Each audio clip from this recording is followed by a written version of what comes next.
Olá, queridos alunos, espero que vocês estejam bem e que sejam animados para a nossa segunda aula. Se você ainda não teve tempo de participar do fórum de discussão, de ler os materiais, de revisar o conteúdo da aula anterior, corre que ainda dá tempo de fazer isso.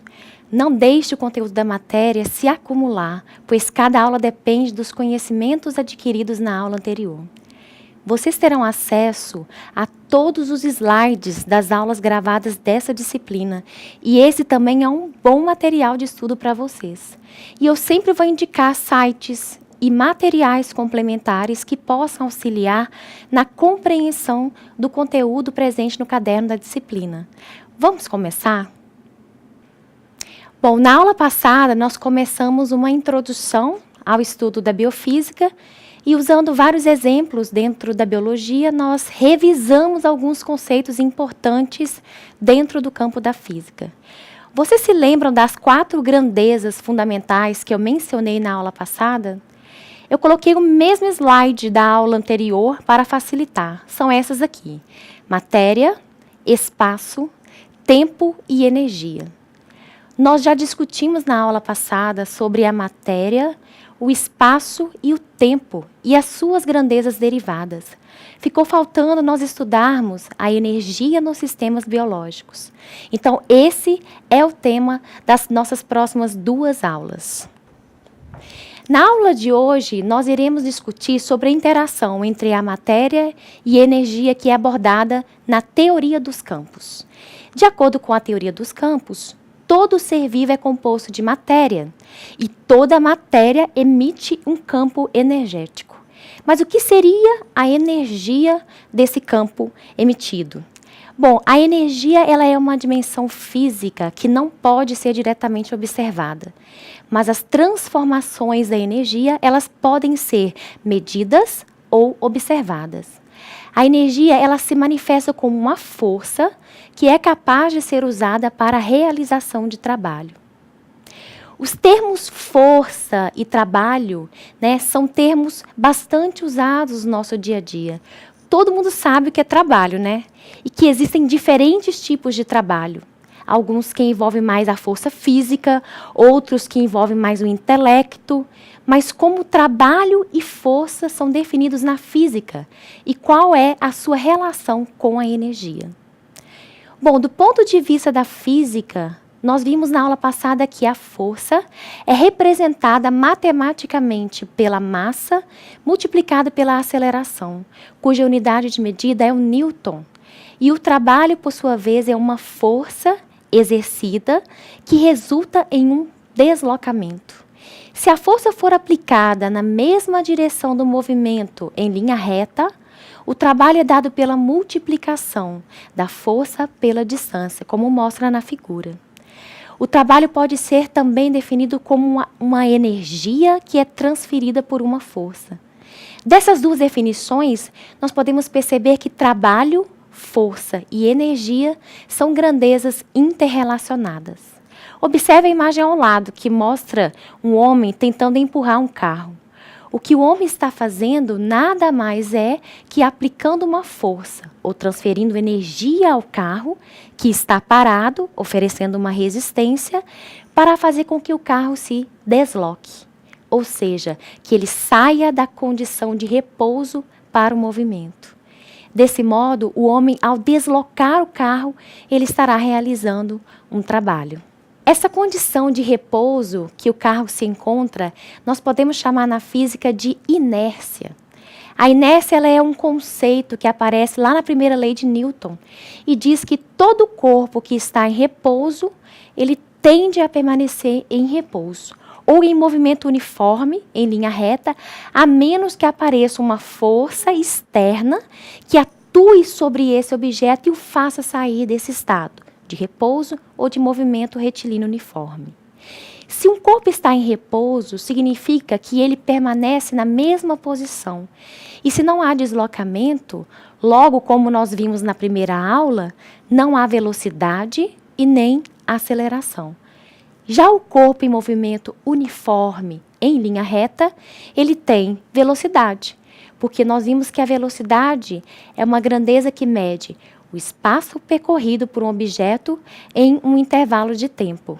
Mas como o deslocamento está em velocidade constante, não tem aceleração, porque a magnitude e a direção da velocidade não se alteram.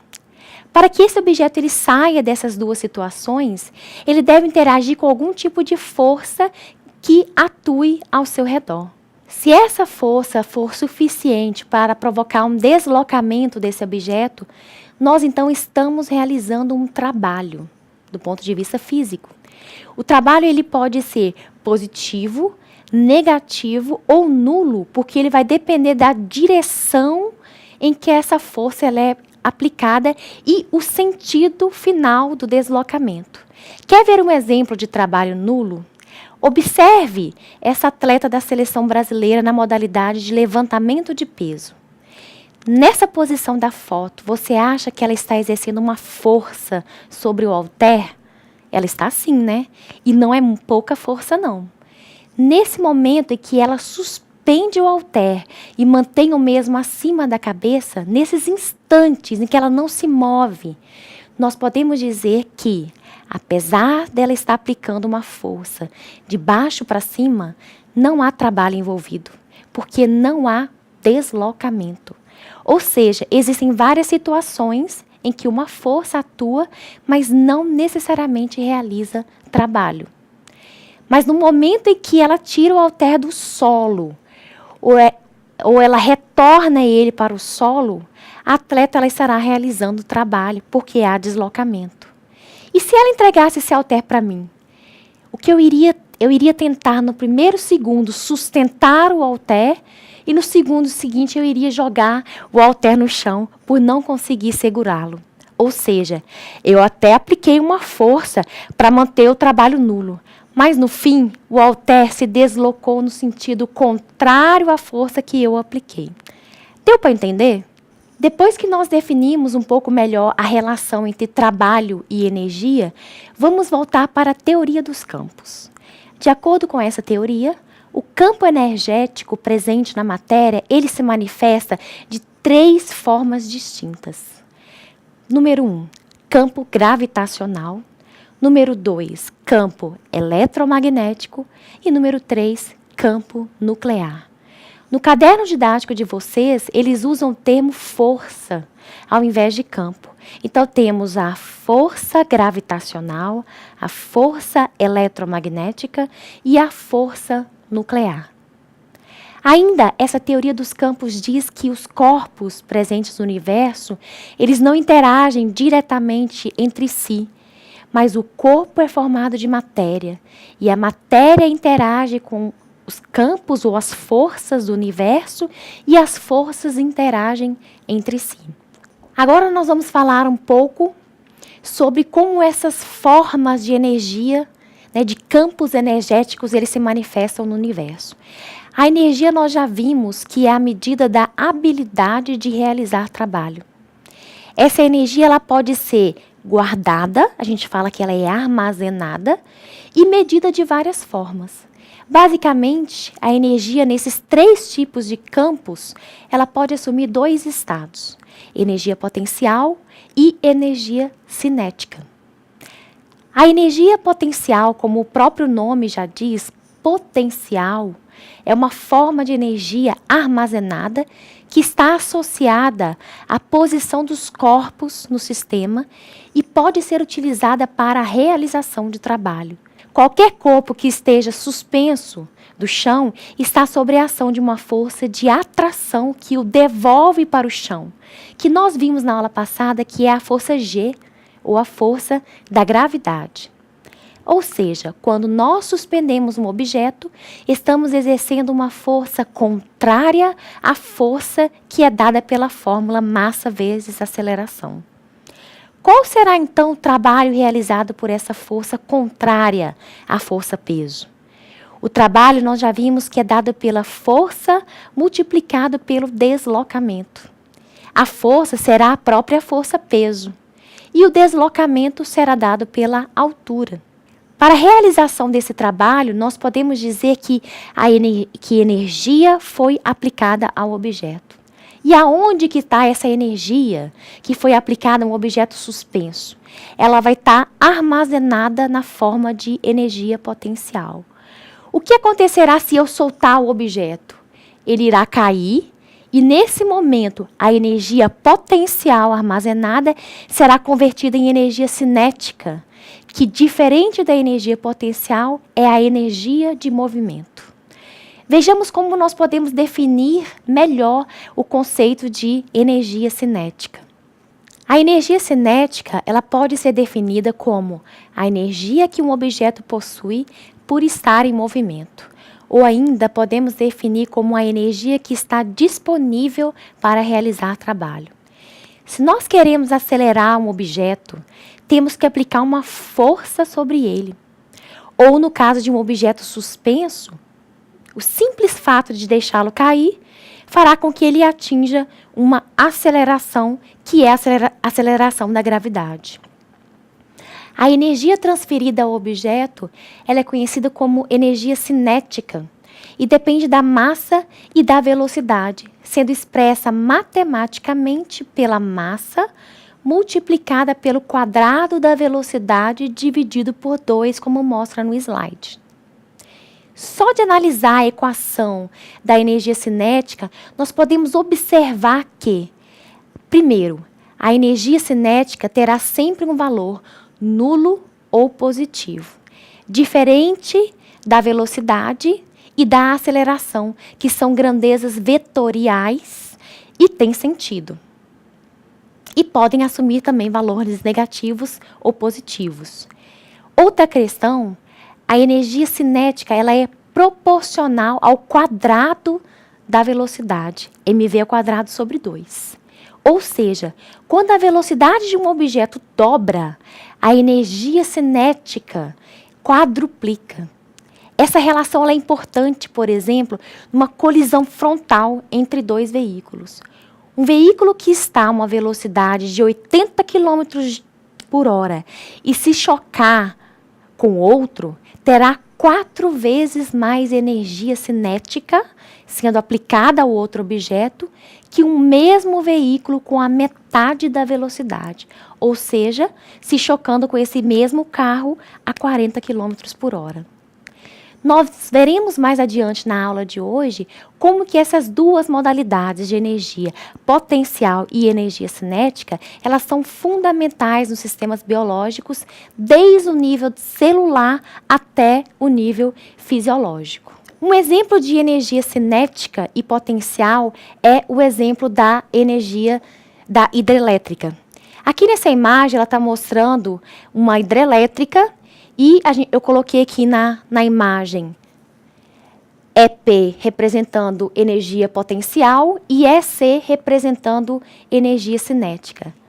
Como que funciona uma hidrelétrica? Uma hidrelétrica ela é funcionada. Eu tenho água represada na parte de cima, né, a uma altura do chão, e eu tenho algumas comportas que vão permitir a passagem de parte dessa água que está armazenada em cima, e elas vão passar com uma velocidade muito grande, um fluxo de água muito grande, e quando elas passarem por essas aberturas, né, falando de uma forma simplificada, a energia do movimento da água, que estava parado na parte de cima, mas que desce, né, ladeira abaixo, ela vai ser suficiente para girar algumas turbinas da hidrelétrica, e essa energia de movimento da água vai ser utilizada e convertida em energia elétrica.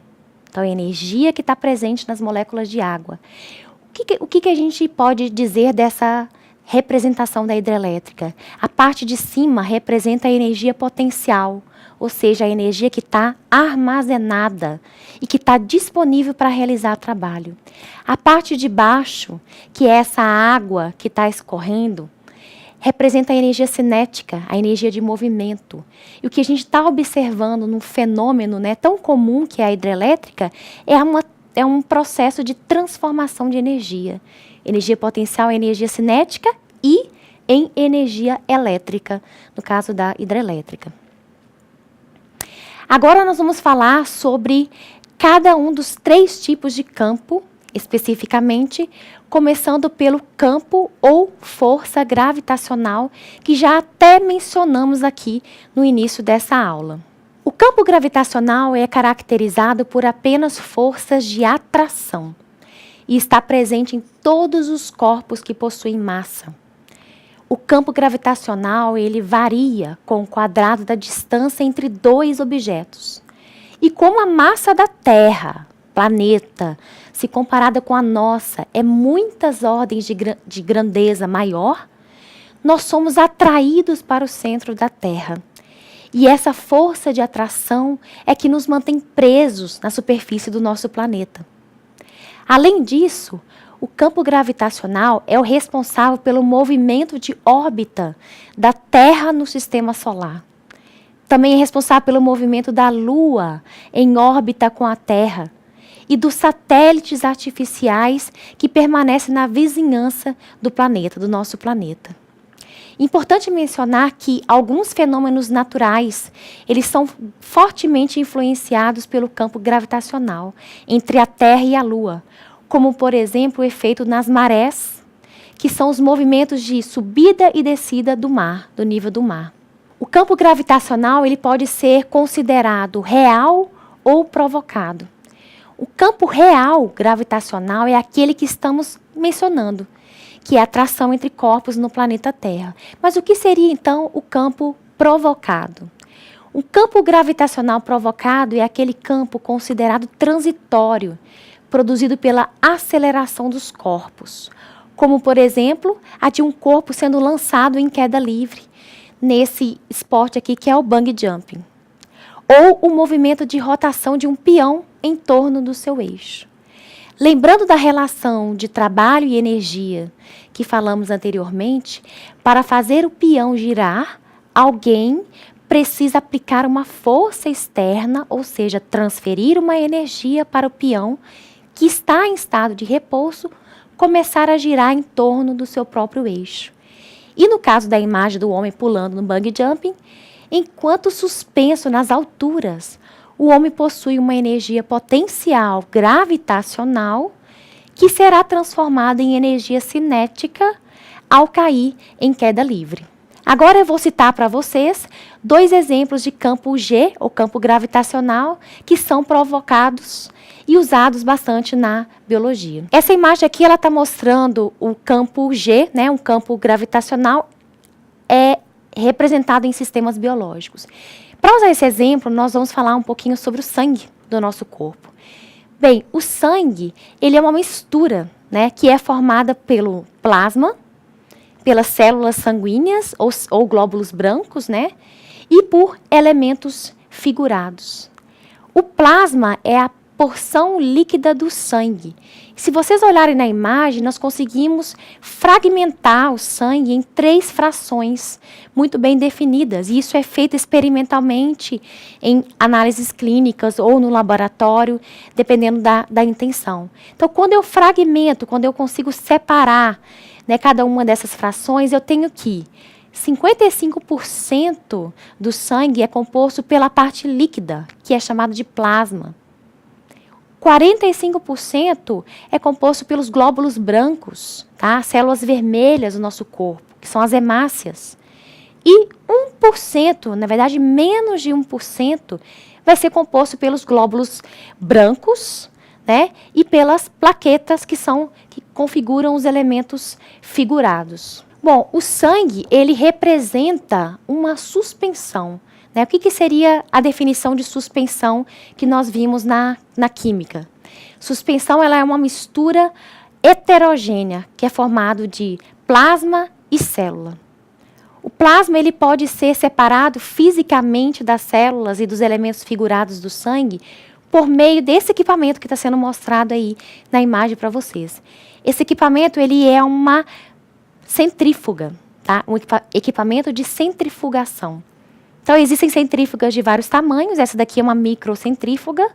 E ela é muito usada em laboratórios de análise clínica, quando se deseja, por exemplo, fazer uma contagem do número de glóbulos brancos, né? Qual é o número de leucócitos dessa pessoa, qual é o número de hemácias que essa pessoa tem, ela está com anemia, né? Então, quando você está fazendo um exame de sangue, um hemograma completo, normalmente eles utilizam, né, esse equipamento para separar as frações do sangue para facilitar essas contagens.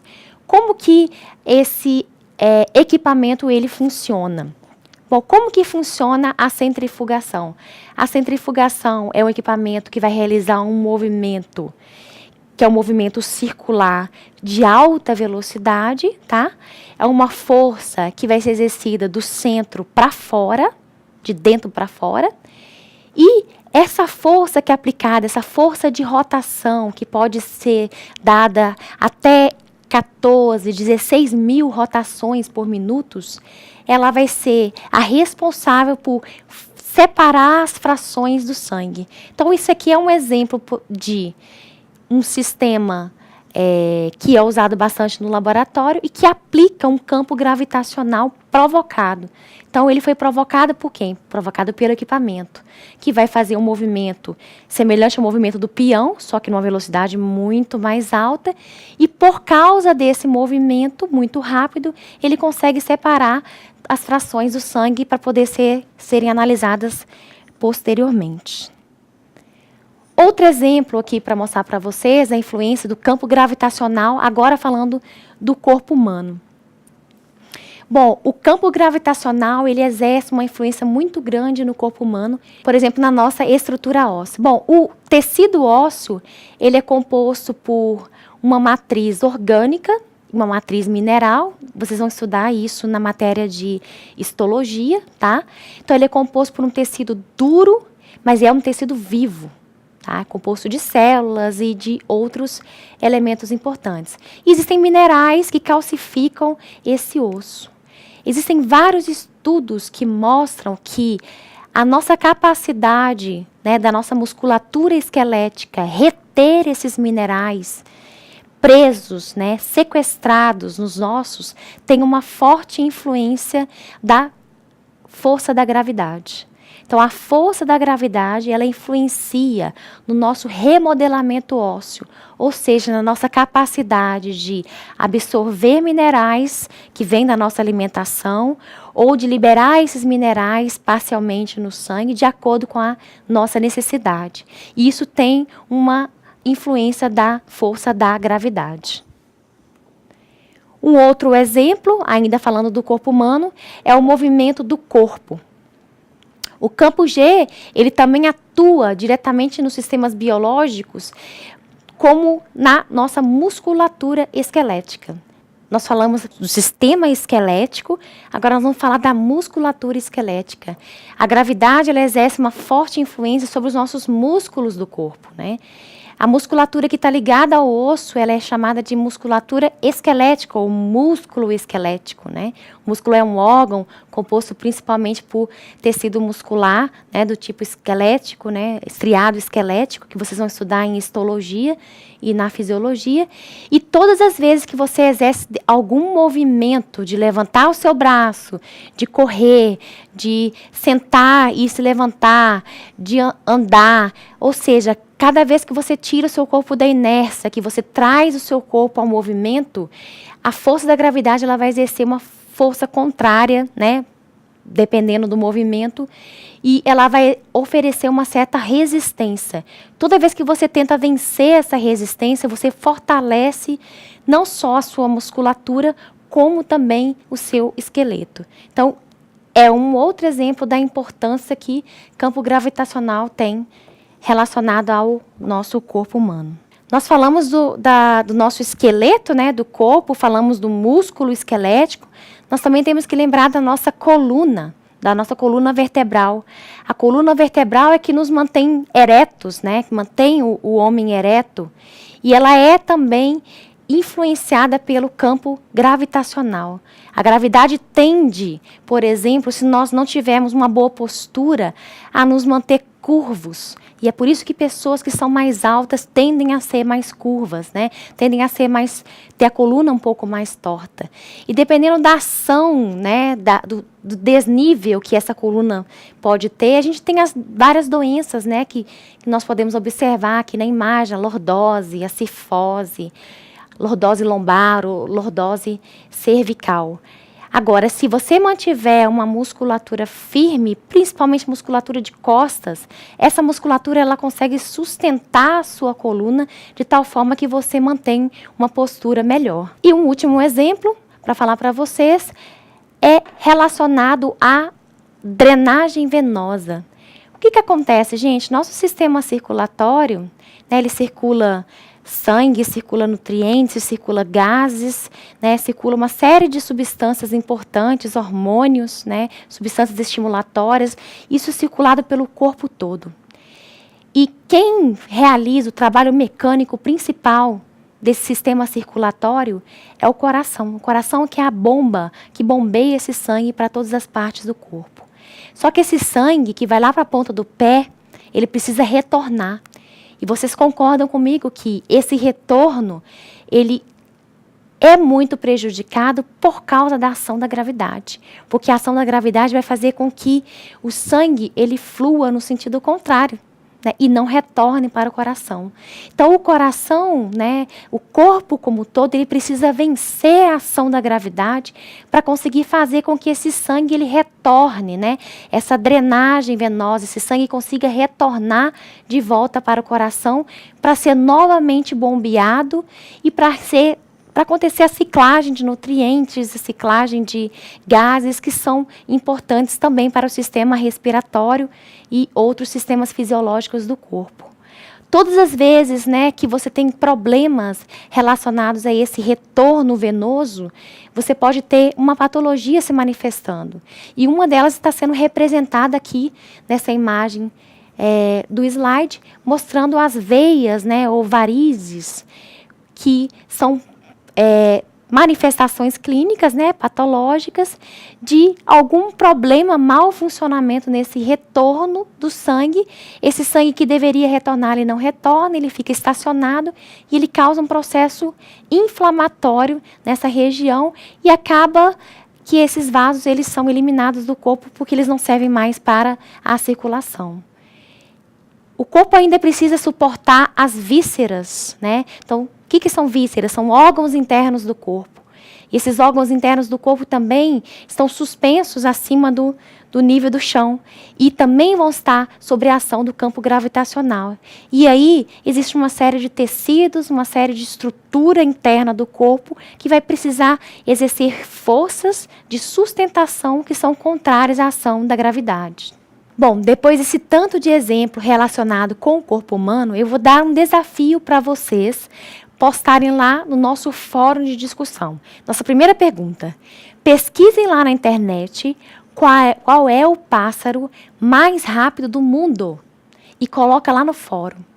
Traz as informações sobre ele. Qual é a velocidade máxima que ele atinge? E que estratégia ele desenvolveu para voar tão rápido assim? Vocês verão que tem alguma relação com a força gravitacional. Dando continuidade, nós vamos falar agora sobre o campo eletromagnético. Diferente do campo G, o campo eletromagnético ele é composto por forças de atração e repulsão que podem atuar em pequenas, médias e longas distâncias. E eles podem se dividir didaticamente em 3 tipos. Campo elétrico, campo magnético, que possuem carga, e o campo eletromagnético, que não possui carga.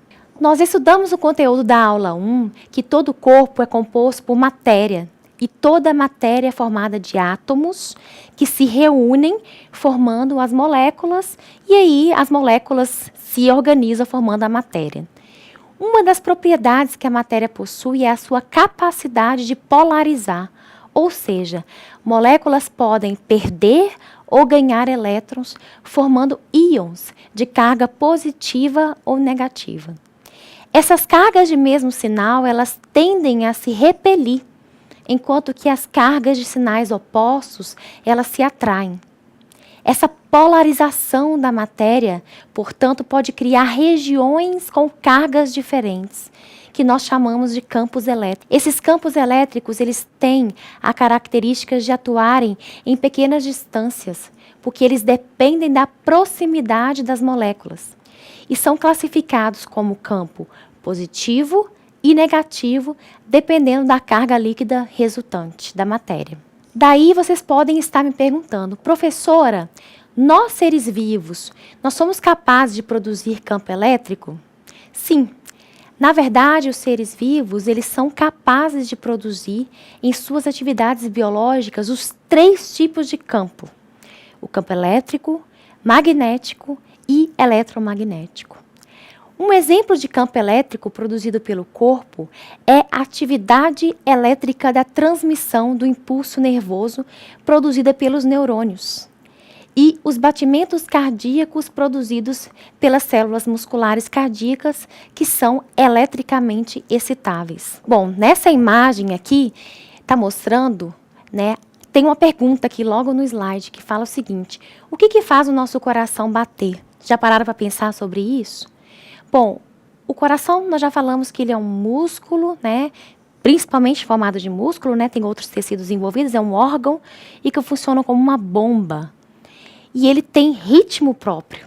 Então, ele consegue, através de movimentos de contração e de relaxamento, que a gente chama isso de sístole e diástole, que vocês vão aprender em fisiologia ainda, tá?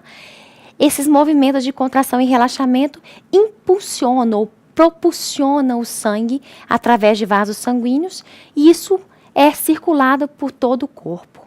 O que controla esse movimento de contração e relaxamento da musculatura cardíaca que forma o coração? São correntes elétricas. Então, existe uma região específica no coração, tá? E essa região, ela recebe um nome que vocês já ouviram falar em algum momento da vida de vocês, que é o nome marca-passo. Tá? É um conjunto de células, de fibras cardíacas, posicionadas numa região estratégica do coração, logo em cima, como mostra aqui na imagem. E através dessas células autoexcitáveis aqui, elas iniciam, né, essas correntes elétricas. E essas correntes elétricas geram o que a gente vai aprender ainda em fisiologia, que é chamado de potencial de ação. Esse potencial de ação, ele é propagado, como está mostrando nas setas em vermelho, por todas as fibras musculares cardíacas. E isso é feito de uma forma sincronizada. À medida que a corrente elétrica atravessa as fibras musculares cardíacas, elas vão sofrendo o processo de contração. E isso acontece de uma forma muito bem organizada, de tal forma que uma parte do coração contrai primeiro, enquanto a outra está relaxada, e assim que essa parte contraída relaxar, a outra ela vai contrair. Então, por isso que quando vocês observam nos filmes, né, e nas novelas, vocês veem que o coração ele não bate todo ele ao mesmo tempo. A parte de cima, que a gente chama de átrio, pulsa primeiro e a parte de baixo pulsa depois, e isso é ritmado. E esse ritmo ele é provocado por essas correntes elétricas. Bom, nós falamos do que faz o coração bater. Agora nós vamos falar o seguinte: o que nos faz pensar? Né? Falando de uma forma muito superficial, porque a gente vai estudar isso ainda em fisiologia. Bom, a nossa capacidade de pensar, ela é controlada pelo nosso sistema nervoso, né? Principalmente pelo nosso sistema nervoso, que também controla várias funções fisiológicas do organismo. Na verdade, o sistema nervoso ele trabalha junto com o endócrino, liberando moléculas, né, sinalizadoras, que controlam os demais sistemas fisiológicos do corpo. O sistema nervoso ele é composto por um tecido nervoso, e nesse tecido nervoso nós temos as células fundamentais do tecido nervoso, que são chamadas de neurônios, né? O neurônio ele é responsável pela transmissão do impulso nervoso. E é através dessa transmissão do impulso nervoso que vai ocorrer o estímulo de outros sistemas fisiológicos do corpo. Por exemplo, suponhamos que você, né, esteja cozinhando, né, fazendo alguma coisa no fogão, e que você, sem querer, encoste uma panela quente. Qual é a sua reação imediata? A sua reação imediata é tirar a mão dessa panela. Por que você consegue reagir de uma forma tão rápida desse jeito? Existem receptores na sua mão que percebem diferença de temperatura. E aí, né, eles detectam que está muito quente. Esses receptores levam essa informação através dos neurônios. E os neurônios vão levar isso até o seu cérebro. Esse caminho percorrido da sua mão até o seu cérebro, ele é percorrido através de mensagens elétricas, que são chamadas de impulso nervoso.